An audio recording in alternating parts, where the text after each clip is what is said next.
Hey guys, on Instagram, you need to come join me over in Social Pulse. Oh, cool, we're live. Mike, run the intro. It's Social Pulse Weekly, brought to you by Agorapulse. With this week's special guest, Tristan Griffiths. Discussing this week's hottest topics and latest developments in social media marketing. With your host, Jennifer Watson. Here's Social Pulse Weekly. Hi, everyone. Happy Friday, and thank you so much for joining us for Social Pulse Weekly. Hopefully you had an amazing week. It's mid-October. We're 2 weeks away almost from Halloween, which I can't believe. So I would actually love to know what your Halloween campaigns are. But we've got Justin Hornback in the house. I know, Justin, Friday already. And actually for me, I feel like this week has just been really long.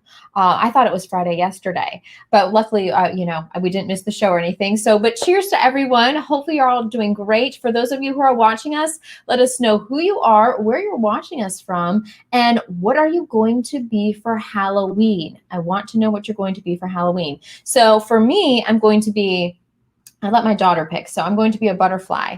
I've thought about being actually the Agorapulse tool and creating cardboard and calendars and being able to publish. I'll need a little bit more time to make that happen. But yeah, so that's what I'm being for Halloween. I would love to know what you're being. We also have our amazing show sponsor in the house, Dustin Stout. Dustin, I'm so glad you're here. So if you guys don't know Dustin, he's kind of a hardcore awesome guy, and you should get to know him really fast. So here's why he's so awesome. He's an entrepreneur, a keynote speaker, and digital marketing consultant. His blog, dustinstout.com, was named one of the best social media blogs by Social Media Examiner and continues to be a growing resource for marketers, entrepreneurs, and bloggers alike. His most recent project, sovisual.co, is a marketplace of high-quality social media graphics bundles called Social Packs. So you guys, if you're struggling with content, trying to figure out what to post, get one of his bundles. It is a lifesaver. You'll stop stressing. Combine Social Packs with Agorapulse, where you can schedule your content, and you will be in heaven. If you're a social media manager, you're an agency owner, you manage any kind of accounts, you'll be able to pre-schedule content for months, maybe even for years. So yes, look at his Social Packs because they will definitely help you out.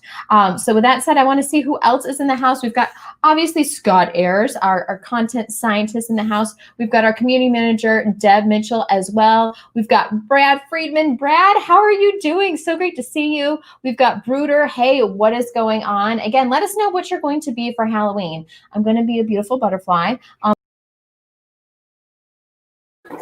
Hey, not sure what happened there. I'm apparently in, and Jen's just jumped out, dropping me in. Oh, I like it. Sorry. I like it. Looks like she got disconnected. I thought I was going to be the one she'll with be the back tonight. in just a moment, but she was in the process of saying hello to everyone. So, Bruder, hello. Good to see you. Stephanie Lou, hello. So, Tristan, tell us, it's kind of late where you're at. Yeah, we're 7 p.m. here, UK time. So, yeah, hence the dark in the background. I'm actually outside coming to you today. So yeah, it's good. It's good to be with you. Tell us about where you're at exactly. You kind of teased that in the green room before the show, that there was going to be a little bit of a backstory there.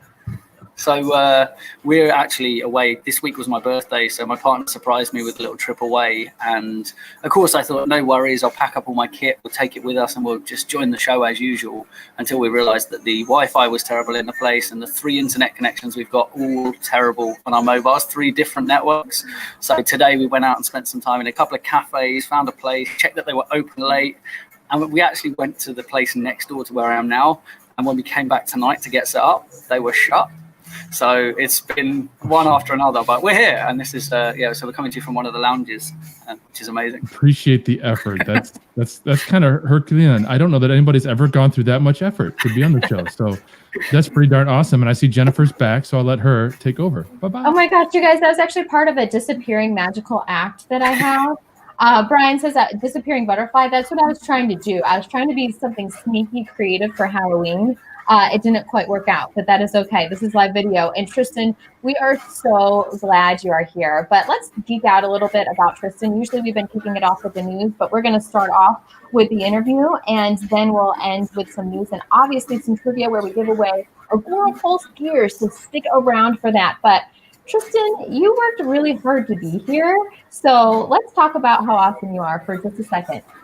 You confidently speak to large groups as an inspirational educator, specializing in productivity and marketing. He hasn't always been this way, though, and I love this, learning this from you, Tristan. You were once nervous about speaking in front of an audience, but Tristan puts these current high levels of confidence down to 3 key factors, which you can also harness once you understand and appreciate them fully: knowledge, training, and practice. Passionate about fast-tracking results for small to medium businesses, Tristan Griffiths uses his own knowledge and expertise in productivity and marketing to get hands-on in their business, teaching and helping the business owners to analyze and implement various strategies on a specialist one-to-one level. It is not staff that effectively build a business, but a team. The real sense of ownership, staff advocacy, and involvement. Once you have that, then your business will thrive. So Tristan, welcome to the show. I'm so glad good to be here. Yes, and cheers. And I know it was difficult to get here. On top of that, it's 7 o'clock. It's well after 5 o'clock. It's your weekend, so we really appreciate you joining us. But first, give us a little bit about your journey from how you got to where you are today, because if you guys don't follow Tristan already on Instagram, especially his Instagram stories are incredible. I mean, he kicks it off. He has his live show, and he kicks it off every day with productivity, motivational hacks, all of that stuff. So give us a little bit of how you got to where you are today. So I'll give you a really quick whistle-stop tour. So I've been in running businesses of some variety or another since I was 12. Started with a tuck shop at school, selling sweets from my locker. And so basically had that entrepreneurial spark that my mum's obviously nurtured, and she's now just turned 70, and she's known as the Go Live Granny. So she goes live probably equally, if not as much as I do. I've fully qualified chef by trade, so very customer focused, customer experience side. And then obviously that's led into doing a degree in digital media. And while I was at uni, I basically had a bit of a weird experience where they couldn't find placements. And so I got asked to take my fellow students on placement, which was super weird.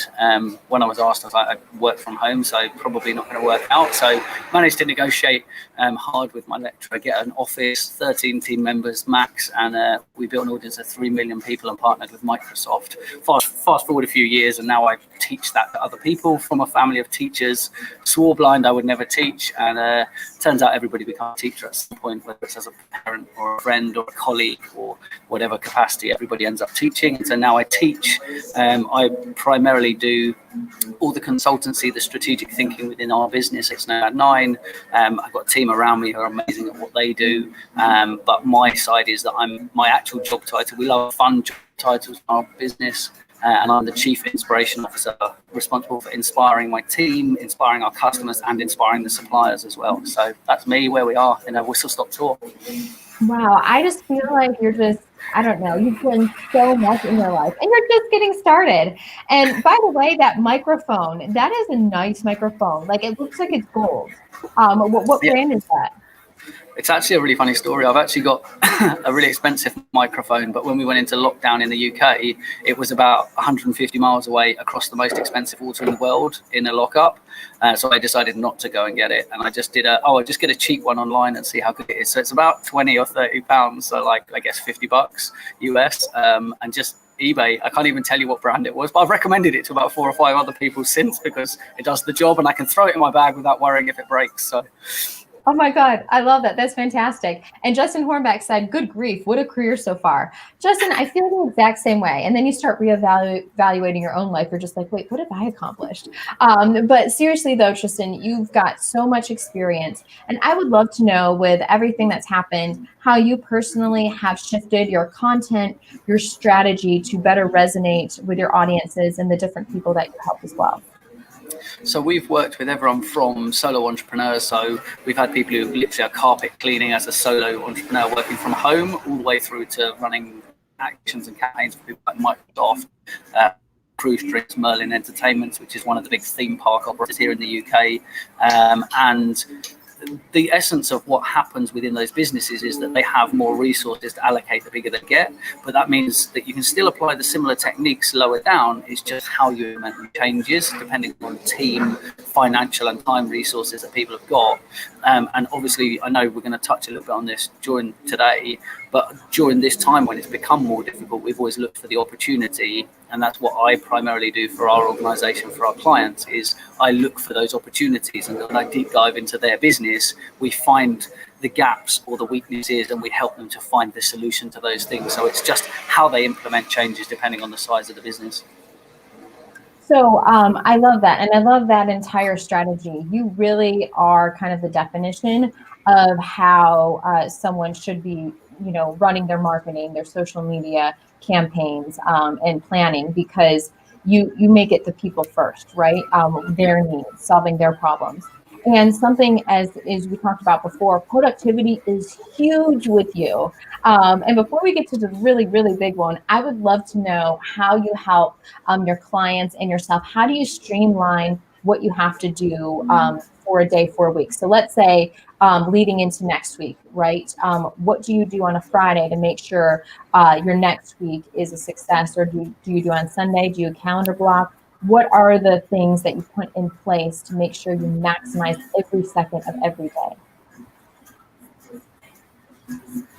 So for me, it's always an interesting one, because obviously everybody's work week is different, especially through these times. So Fridays and Sundays are my days off, hence the cocktail on the call. So my weekend is split across a Friday and a Sunday. So I tend to, on a Sunday evening, so even though it's technically a day off, I'll make sure that everything's in place for the coming week. We use journaling, and we do a lot of business mentoring, so helping people with their marketing and sales within their business and looking at the systems and processes they use. And one of those things we use is journaling. And just in the last week or so, we've been helping a lot of people to realize that they're writing what my good friend Sarah Moore refers to as epic to-do lists, like to-do lists that are way too long, so you never do them, then you feel disheartened and it's hard to keep going. If you write 3 or 4 things that are the things you definitely need to do today, but you then have a fallback list that you can go to if you've got time, it's not overwhelming. So our agency holistically across the board is about removing the overwhelm from social media, live streaming and content creation. So those 3 things, because that's the big problem people have, is they overwhelm themselves and allow themselves to be overwhelmed. So it's those tools. And one of the big things for me, you touched on it already, and I've spoken for 3 local councils here on a government initiative about productivity, in the fact that people negate things. And I know Brian's in the house, Brian's definitely going to relate to this, the fact that those little tasks that you can save 1 or 2 seconds on don't seem like very much when you're saving 1 or 2 seconds, until you realize something like Facebook app being inside of a folder on your phone is 3 seconds to open instead of 1, which is a couple of seconds. But when you think about opening it 50 times a day, 5 days a week, 52 weeks of the year, you just lost 2 days. So when you look at that level, suddenly 2 seconds becomes very, very worthwhile to save. And we've done it when you speak to a conference and you speak to hundreds of people and say that, you suddenly multiply it up. And when you tell people the amount of time, if the whole room implemented that would be saved, people just can't believe it. It's literally months and years you can save in one conference room. Which I love. And just even that perspective and the way you say it, you're just like, oh my gosh, you realize that time that you potentially have been wasting for years. And so that's great advice. And we've got Stephen Love in the house. Stephen, I'm so glad that you could join us. Welcome. And Eric Fisher. So Eric Fisher is one of our employees at Agorapulse, and he has a productivity podcast. And one of the things that he talks about is having a priority short list and then a backup list. So Eric, which is so smart because it's easy to get overwhelmed. I have ongoing to-do lists, and then I get overwhelmed because I'm like, oh my gosh, I'm not getting it done. And then it's almost you paralyze yourself, and you can't do that. One of the things that I've done is, if you do the bigger task first, if you have a huge task to do that day, get that done, knock that out, and then do smaller and smaller tasks. And that snowball of productivity will continue. But sometimes you're stuck, you had a rough morning in the middle of the day, maybe, do a couple of the smaller tasks, get that positivity momentum going, and then tackle the larger ones. But I love this. And Brian said, I've created tons of to-do lists, but need a to-do list for me to complete the to-dos on my to-do list, which is, I feel like every company, yeah, every business owner feels the same way. Also, by the way, Dustin, our show sponsor, has a golden microphone as well. And now I think everyone is wanting a golden microphone. So you'll have to share the link with the microphone that we want, because it seems to be working really good. So awesome. And so we were messaging back and forth. So Tristan, guys, is amazing at Instagram stories, just creating content just nonstop. And I, like, me as the social media manager of Agora Pulse, he, tags us in his stories and different things. And I'm like, how does he do it? And we talked, and he mentioned to me that this is how he teaches it and speaks about creating over 200 pieces of content in just 30 minutes. So, Kristen, you can have all the time in the world right now. Walk us through what you do to make that happen.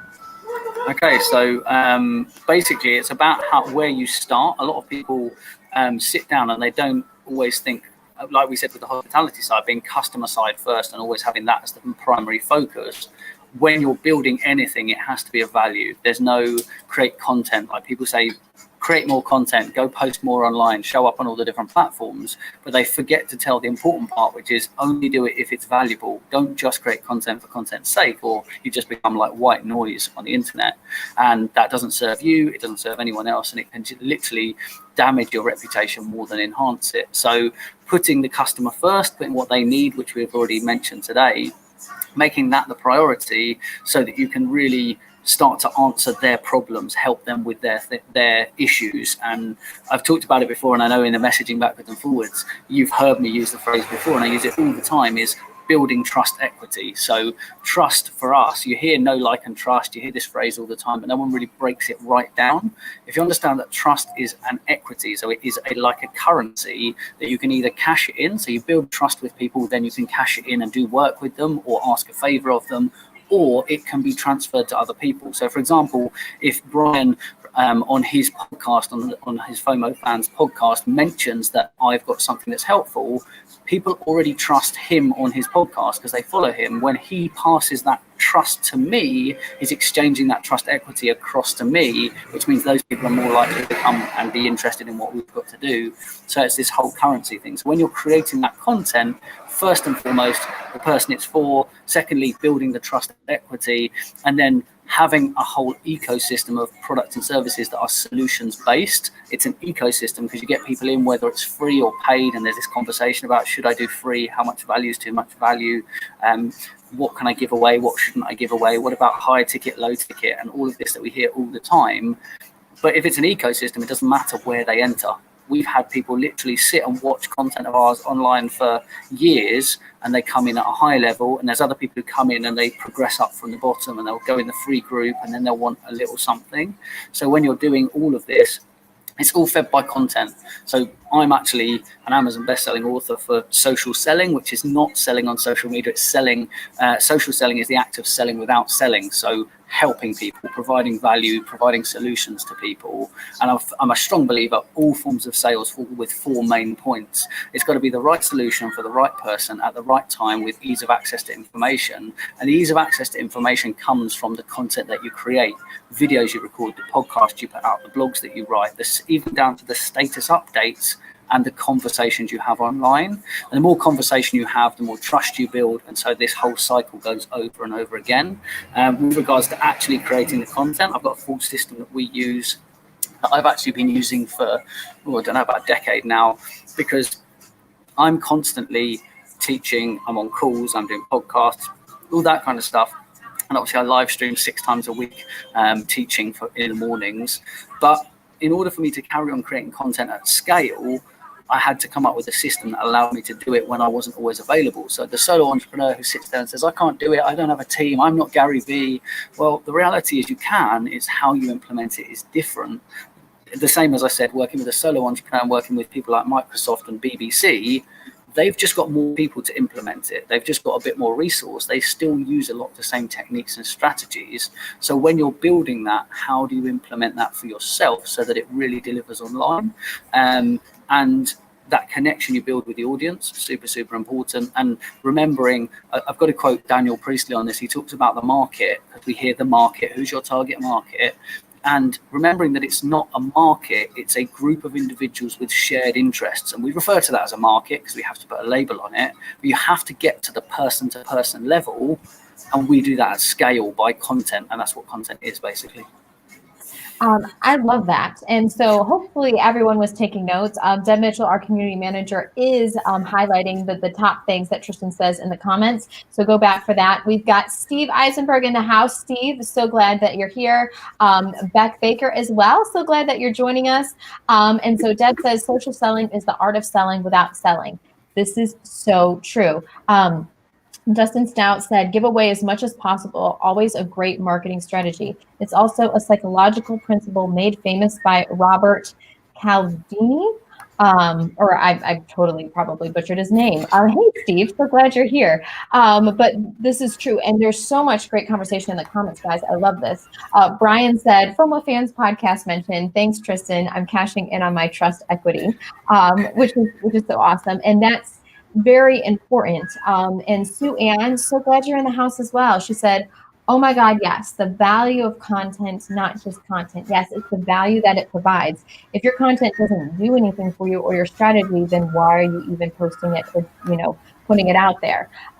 So yeah, and Eric Fisher has a gold mic too, which is everyone, there's a secret gold microphone. It's a trend. Yeah. That gold mics. Yeah, exactly. So true. And then Eric Fisher, I love this quote. I love Mark Twain. And I've actually heard of this like years ago, but if it's your job to eat a frog, it's best to do it first thing in the morning.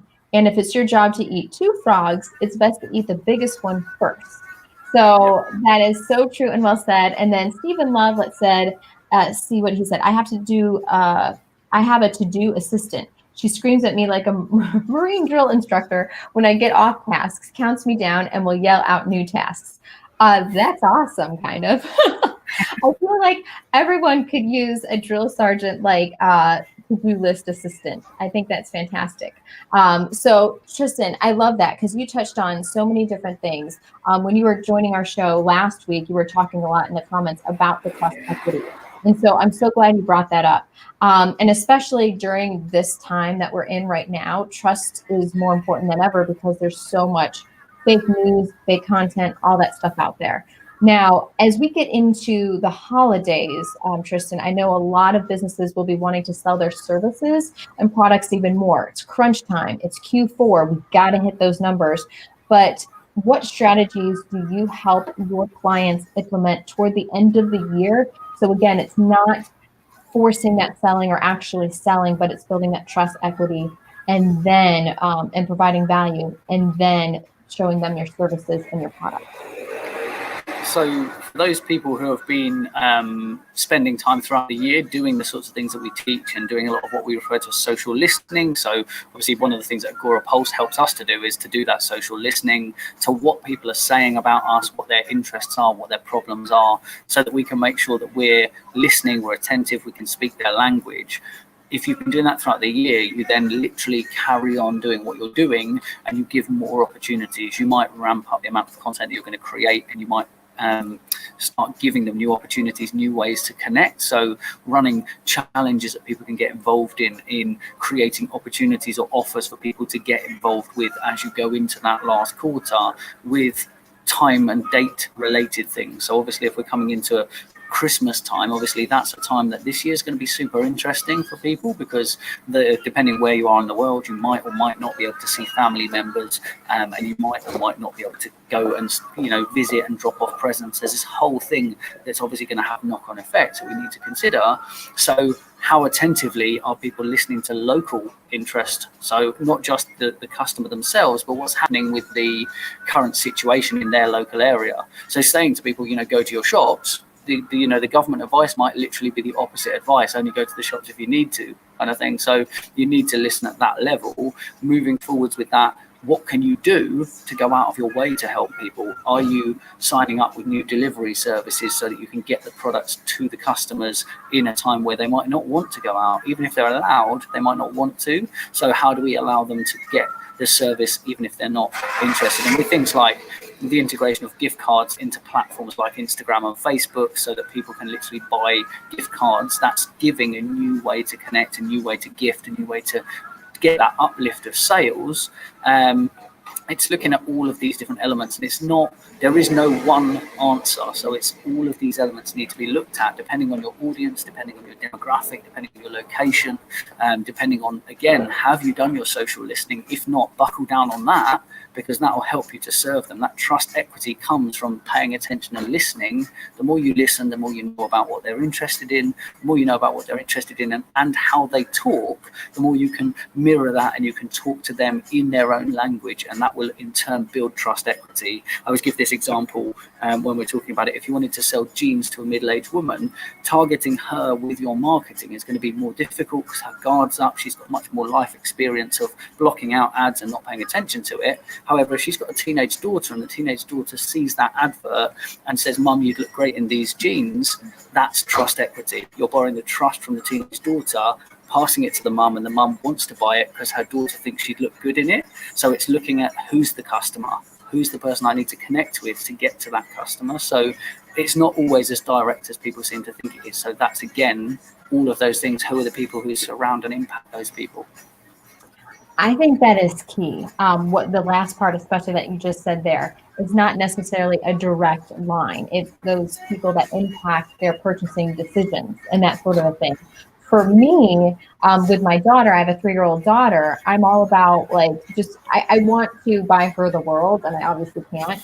But, you get this toy that you can teach her to read or do this or do that. I'm like, yeah, so it's like, I'm pretty gullible too. But it's just thinking about from the customer perspective, right? Their mindset, their experiences, what they've typically been through, and focusing on, okay, who is your true target? Because you have to know your audience and who you're trying to target as well. That's really key. And listening is key. And you know who has a really good listening tool, Tristan? I mean, incorporated in it all is Agora Pulse. If you haven't tried us out, definitely do that. 28 days for free trial, and you can do the listening right now before the holiday season. Start that free trial and learn your audience, learn who they are, and do that. So just go to agorapulse.com and get all that information. But Tristan, I would love to know, first of all, from you, you create so much content, and I know a lot of stress is I have to be on all the social platforms. We have LinkedIn stories now, like all the features, I have to do it all. I would first love to know, what is your favorite social media platform to create content on? And what do you say to your clients when they're like, yes, let's do content on all the channels everywhere we need to go? Okay, so you've obviously already alluded to the fact I do a lot of Instagram stories. It's kind of my default open. I actually love Instagram for a number of reasons, in the fact that a lot of people use Instagram how Instagram is today and forget how Instagram was way back when it started. And in fact, I'm going to grab my phone. I don't know how easy it's going to be for you guys to see, but I've changed my icon, when we could change the icons, to be the original icon, because it was a photo editing app first, and we use it that way and we teach it to other people. When people have seen me put up, for example, this week I went and did the world's fastest zip line, and I wanted it as a video for my profile picture on Facebook. I used Instagram to cut that into a square video. It's the quickest and easiest. I don't need an extra tool, as long as you know how to use the platform, putting that video in, making it square, saving it, putting it into Facebook. So that's my place to go.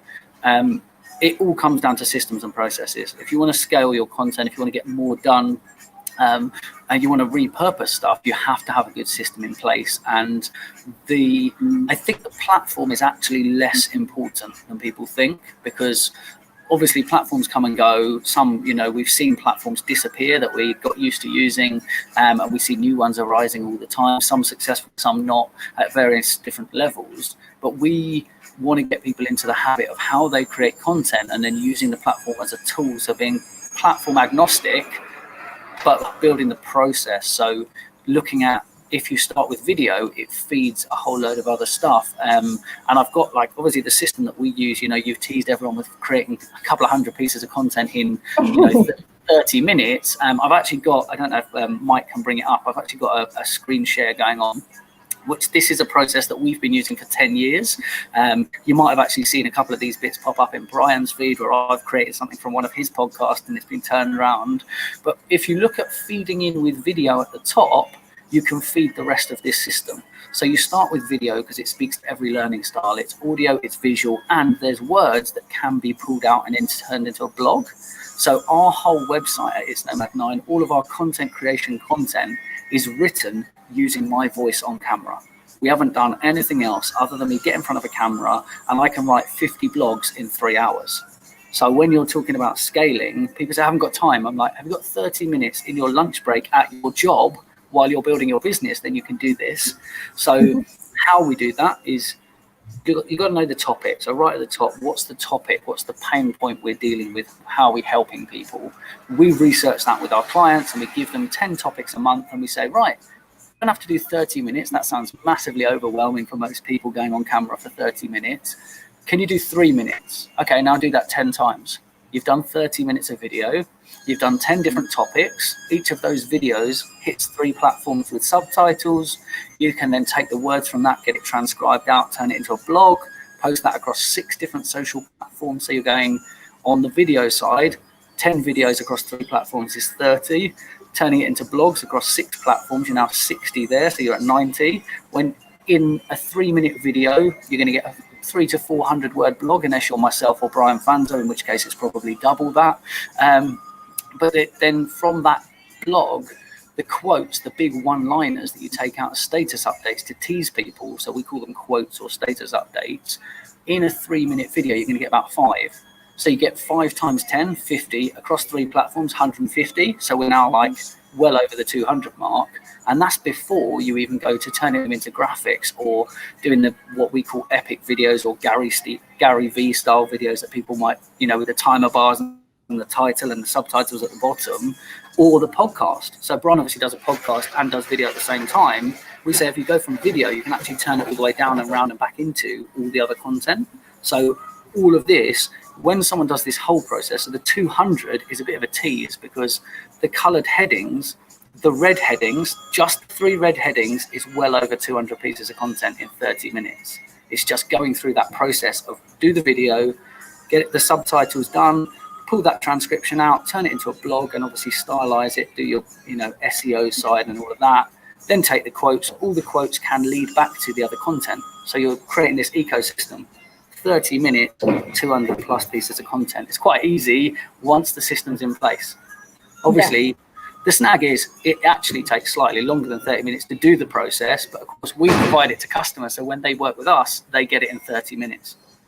Which is fantastic. And I love that. And so that is on your website, right, Tristan, that people can go and look at that? Smack bang on the homepage.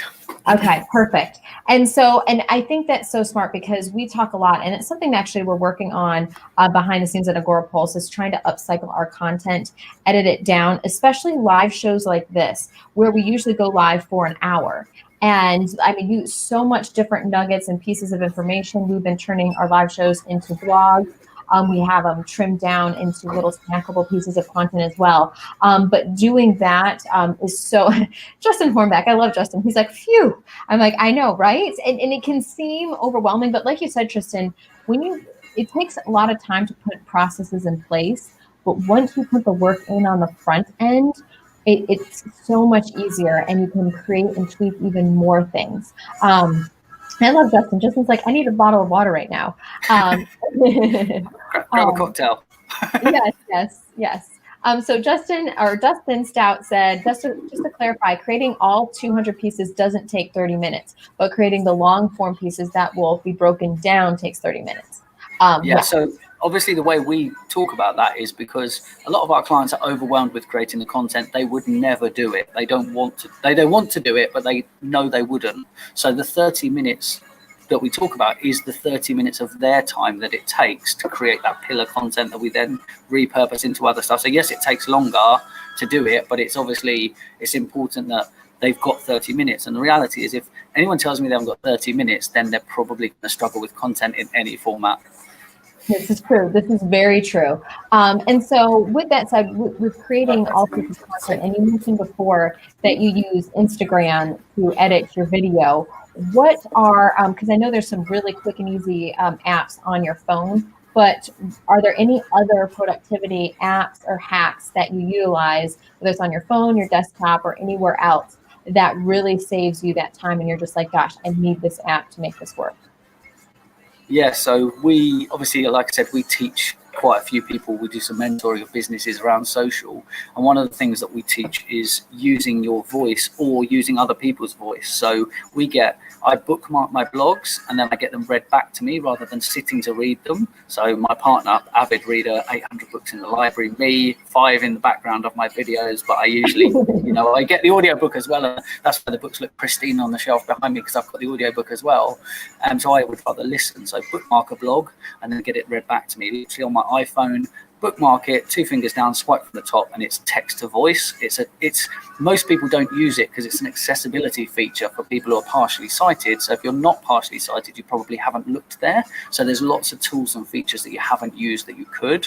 The other one is the other way around, is using your voice, similar to us using video, taking the words from the video and turning it into blogs on your phone. And this was one I did in our content creation challenge that we're running at the moment, is using your voice to write, so voice to text, so turning on dictation on your phone, but screen recording your phone while you're doing it.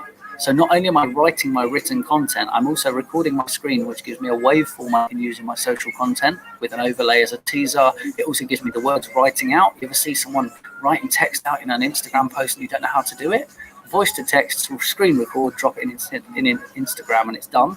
So you've already done it all at the same time. So let's do the work once and get multiple outputs. So voice to text, text to voice, and another one I use is, so for photo editing, is called Snapseed by Google, which you can set your own presets. If you always take your photos in a similar environment, so you might have a preset for your office. I used to do dinner and digital marketing, so I'd have a preset for the kitchen lighting, a preset for the office lighting, a preset for when we go to cover conferences, that time when we were allowed to meet up in person.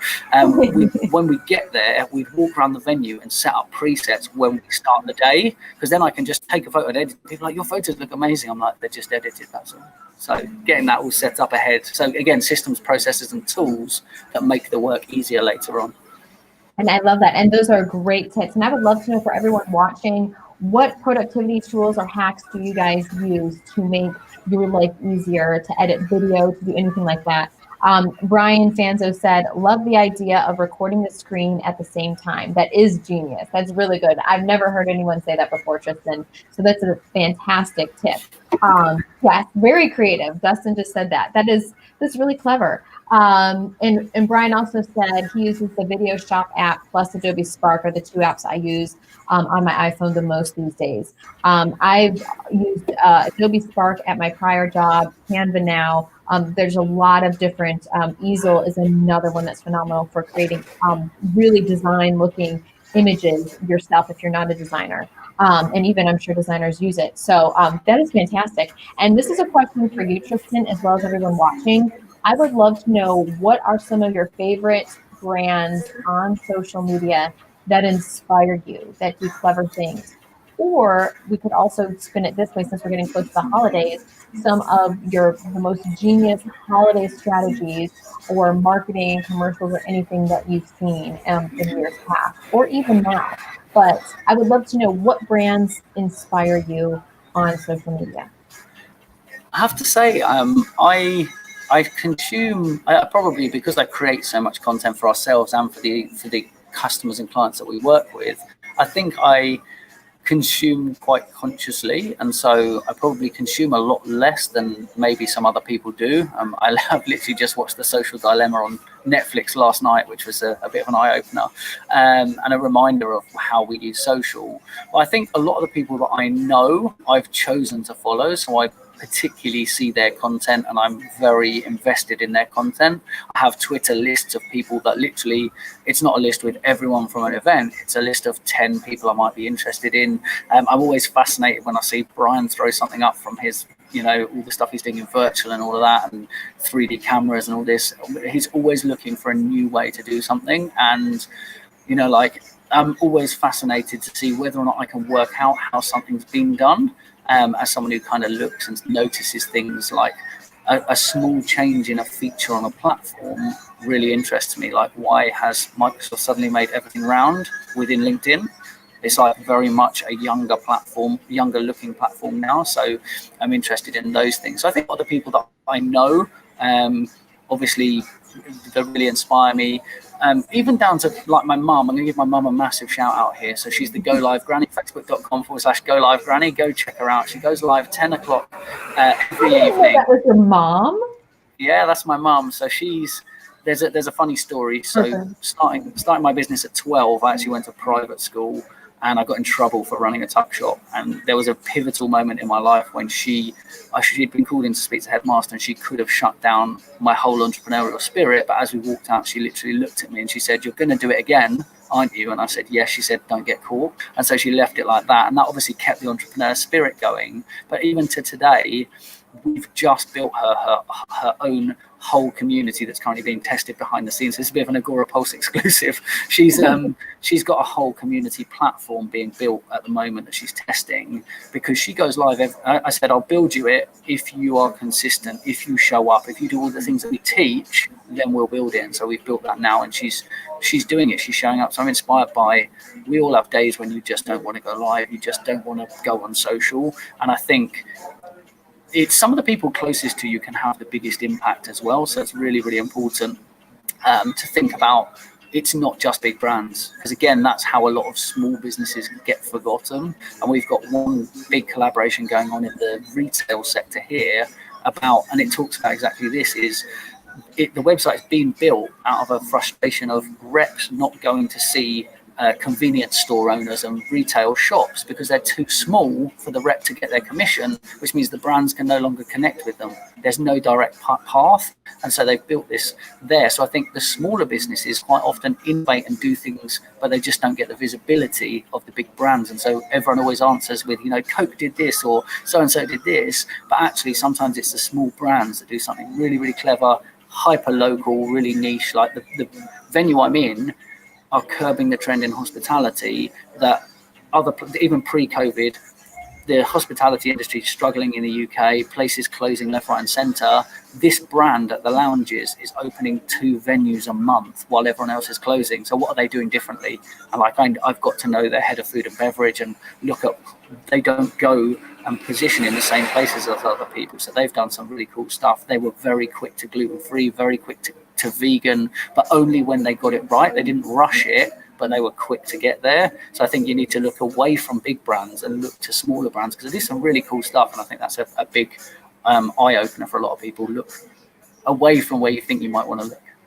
I love that. And that's actually so amazing, because so many brick and mortar stores, restaurants are struggling right now and closing down. And the fact that they're opening 2 a month during a situation like this just shows they're doing something right. So I think that's fascinating. I think I also have a bit of an affinity to, because obviously I'm a fully qualified chef by trade. The hospitality industry is a really good example. Whenever I have to explain something from digital back to everybody, to get them to see it as real, I try to make it a physical representation. And quite often it's a hospitality example I use because of my knowledge and experience in that area. Oh, I love that though. And it actually allows people to resonate with you and understand that. And we see Rebecca Ward. Don't worry about it. Rebecca, she's in the UK as well. She was left with the kids, one in bed, one to go. It's okay. You can watch the replay. We love you, Rebecca. You're amazing. And by the way, everyone loves your mom. I'm just going to say that. Brian says, I've been watching Tristan's mom on live streaming for 4 years. She is such a ray of light. We've got the link. Deb put the link in there if you guys want to go see her. Stephen Love. I'm pretty sure that Brian's actually been, possibly way back in the days of Blab, I'm pretty sure that Brian's been on camera with my mom at some point as well. I'm sure that's happened. Actually, I'm almost positive that's happened. Stephen said, the brand question is tough because I follow a lot of brands that I love. Bugatti, Jacob & Co., Rolls-Royce are 3 that stand out to him. wanted a bigger brand, if you do want an example of a slightly bigger brand, there's one on Instagram called Frank's Bod. And the thing that I like about them is they're a coffee body scrub. But the voice of the brand, because we always talk about talking in a voice online, the voice of the brand is Frank is the product. So it talks in a very cheeky tone of voice, like rub me all over your body, that kind of tone of voice, because it can get away with it, because it's not a person, it's not offensive. And literally they've generated so much user-generated content because of that cheeky tone, and people going like posting about it and tagging them. So they've generated it because of that tone of voice, I think. So that's a really good example.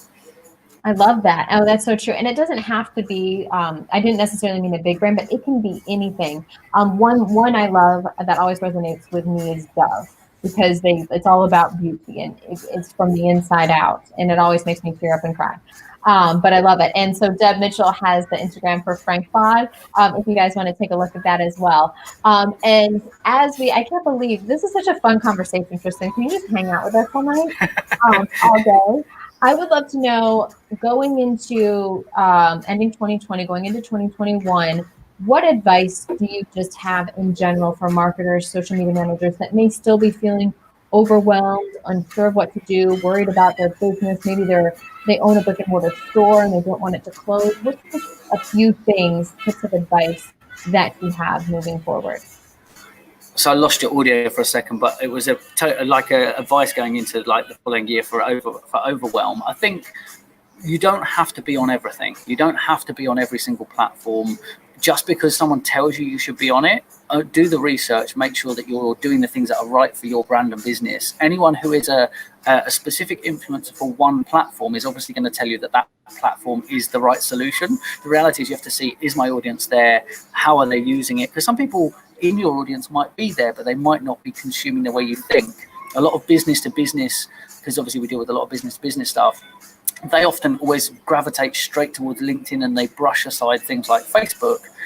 But until we remind them that, remember that you're dealing with humans, and the human to human connection happens sometimes when their guard is down and they're not at work. So they're consuming as a consumer on Facebook when their guard is down and they see your brand, it backs up the work that you do on LinkedIn. So don't negate the platforms that don't make sense. We did from launch a $64,000 new revenue stream for a client by putting them into Snapchat at the time that Snapchat was booming, and they did that in an 8-week period with no experience on the platform. So don't say it can't work on a platform. So be open to it, but make sure you're spending your time carefully. It's your most valuable asset is your time. You can't get it back. You can't get any more of it. So it's important that you spend it really, really wisely. Oh my God. And that is so smart. You think about that. And that's why, like, even your productivity hacks, be as efficient as you can so you can spend, time with family or do whatever and all that stuff. So I love that. And what you said right there, that last little bit of information is key as well. We have one final comment, and I love this. So Brad said, do people ever confuse you with Ed Sheeran? And actually, this is very, I can see this. Do they ever confuse you with Ed Sheeran? So there's actually a funny story about Ed Sheeran here, actually. So I've actually house partied with Ed Sheeran. He, in my media life of working in photography and video creation in clubs, he actually came to play my university town, and he's not one of those artists that just said, go, where's the after party? He actually went to it at one of our friends' houses. So we've partied with him, and we got the exclusive of when he released Small Bump. But yeah, I've heard it before, so it's not an uncommon one. I have heard it before. Oh my God, I love that so much. And so, you know what, Tristan, we're going to geek out on a little social media news really quick. So let's talk about it. There weren't nearly as many things. We've had a couple of busy weeks, but there has been some things going on. Now, Snapchat launched its TikTok rival Sounds on Snapchat. So I'm interested, Tristan, are you thinking of maybe even doing that or utilizing that? It looks like, I think we're going to get a lot of TikTok similar like we have seen already, because it's exploding so much and doing so well. Are you going to be on Snapchat and testing that out, Tristan? So we're actually in the middle of playing around with some stuff for the music industry, because I've actually done probably about 15 to 20 years of music industry experience, and they've all been impacted. So again, stuff like this is really relevant for them right now. We know people in the underground, electronic dance music scene across 2 different genres. Oh, and I totally understand. Okay, so we just lost Tristan, but that is okay. But I want to tell you guys a little bit more of why Sounds is so cool. So Sounds on Snapchat, it's a feature that users enhance their snaps with music from a curated catalog of both emerging and established artists. So this, I can see, Tristan, could be very, very useful for what you guys have been doing with the music industry and everything else. And so I'm blaming, by the way, StreamYard today. I think StreamYard's playing a trick on both of us for popping us out. Yeah, I would agree. I literally just jumped out into my own studio for a hot minute there, so I'm back. Yes, no, that's exactly what happened to me. I'm like, what happened there? So that's the latest. And once we get you back on screen, we can geek out on what you're doing with that a little bit more. But also some of the big news for YouTubers as well, analytics tools, because basically, like Tristan and what we talked about before, if you're not tracking your data your content and the data surrounding your content, then there's really no point to post it, right? You want to post valuable content and have a way of tracking it and tracking your goals. So on Tuesday, Google announced that it's expanding its range of data-driven attribution DDA tools to YouTube. So DDA tools, aka the artists formerly known as search attribution tools, they help marketers understand how each ad view brings a user closer to conversion, which we are all looking for those conversions, right? And the new YouTube DDA features are now in beta testing with a select group of marketers. So once they do that, will likely be whatever's tweaked, needs to be tweaked, will be released everywhere else. But this is good news for all the YouTubers out there because it's really important to understand those analytics. And then last but not least, Messenger. So Messenger's latest update brings new features, cross-app communication with Instagram.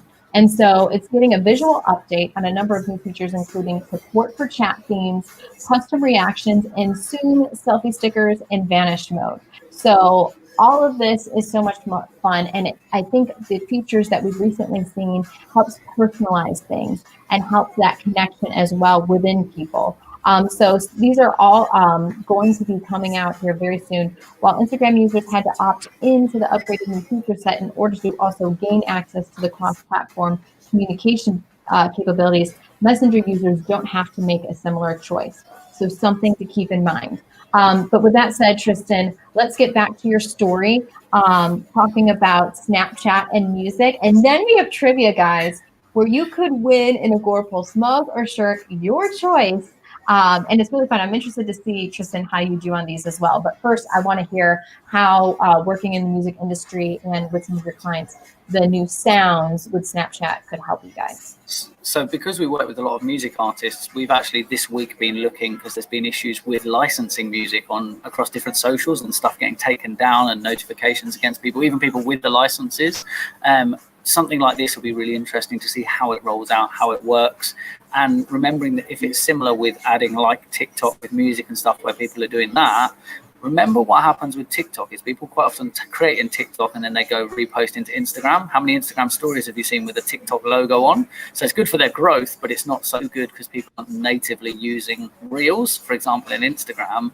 In Snapchat, it's quite often a very different usage. So I think it will pick up. The users that use Snapchat will embrace it. It will be really good. And we've got artists that use, for example, Instagram stories.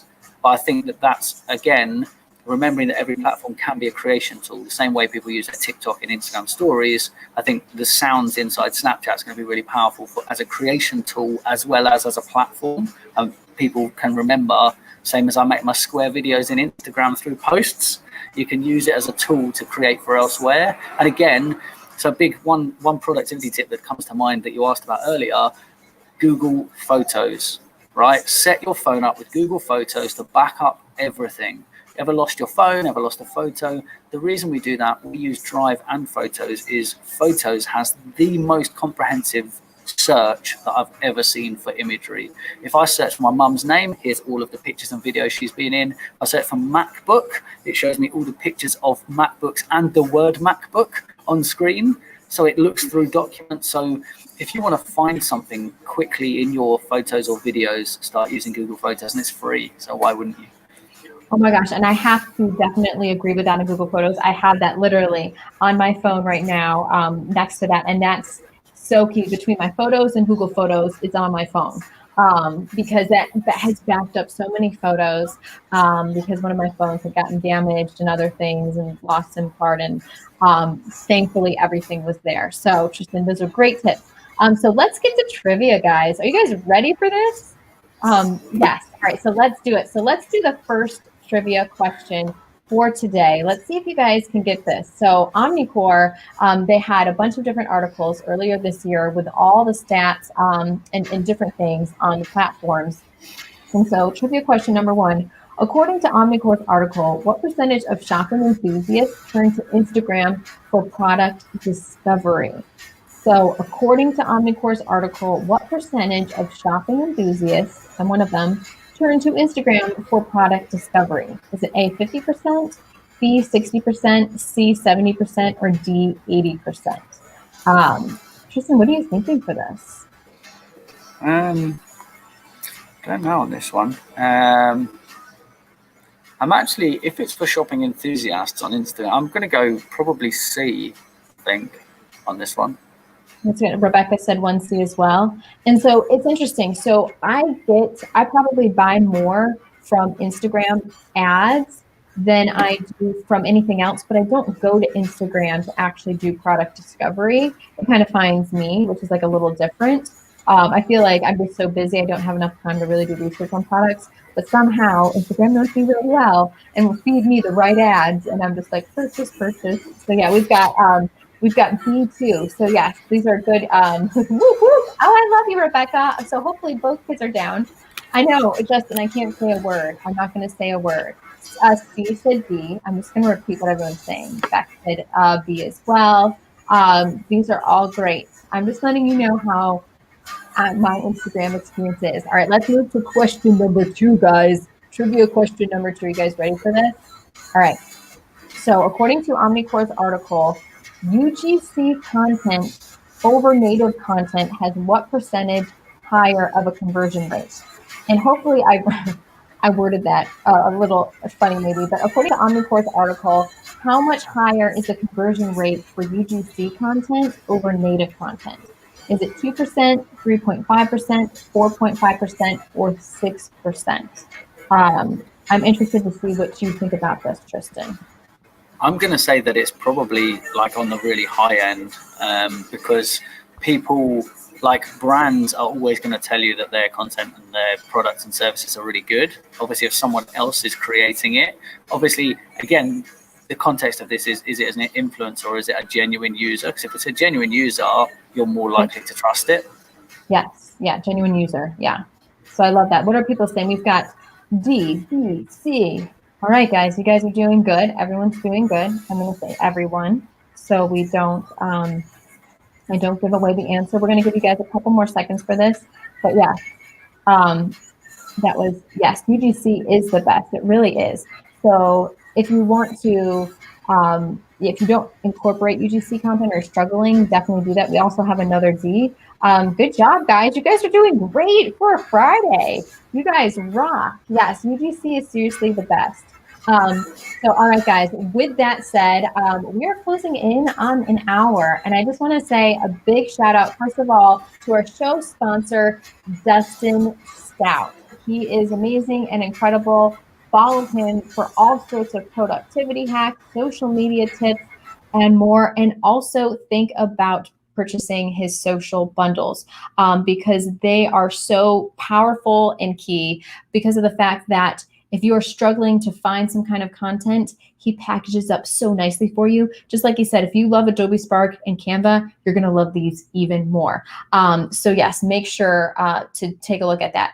Rebecca said, Bella Vasta just had a podcast episode about UGC. Yes, so powerful. And I want to give a special thank you to you, Tristan, because it wasn't easy to get here today. And you could have been like, guys, I can't make it, which would have been okay.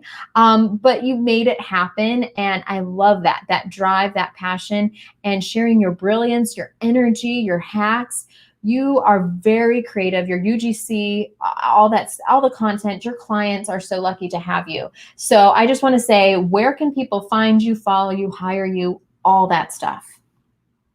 So the easiest place to find me is I'm Tristan G across all the socials. I use the same handle across everything, so make it nice and easy. If you want to work with us as an agency, then it's straight to the website at itsnomad9.com. And I want to give one big shout out here to the guys at B1G1. So they're helping us to use our business as a force for good. So we actually have positive impacts for people who need it around the world. So whenever someone works with us, they know they're doing good in the world as well.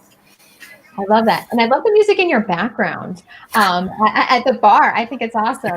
So with that said, thank you everyone for making this a really awesome conversation, guys. I love this. All of you that joined us as well. Rebecca for making it last minute, Stephen, Justin, Beck, so many others. Thank you guys for being here. We hope you have an amazing weekend, and let us know at Agora Pulse how we can help you. Slide into our DMs. You can email me at jennifer@agorapulse.com if you have some questions, or if you have a recommendation for an amazing guest like Tristan. But we love you guys. We think you're amazing, and we'll see you guys again soon. Bye, guys.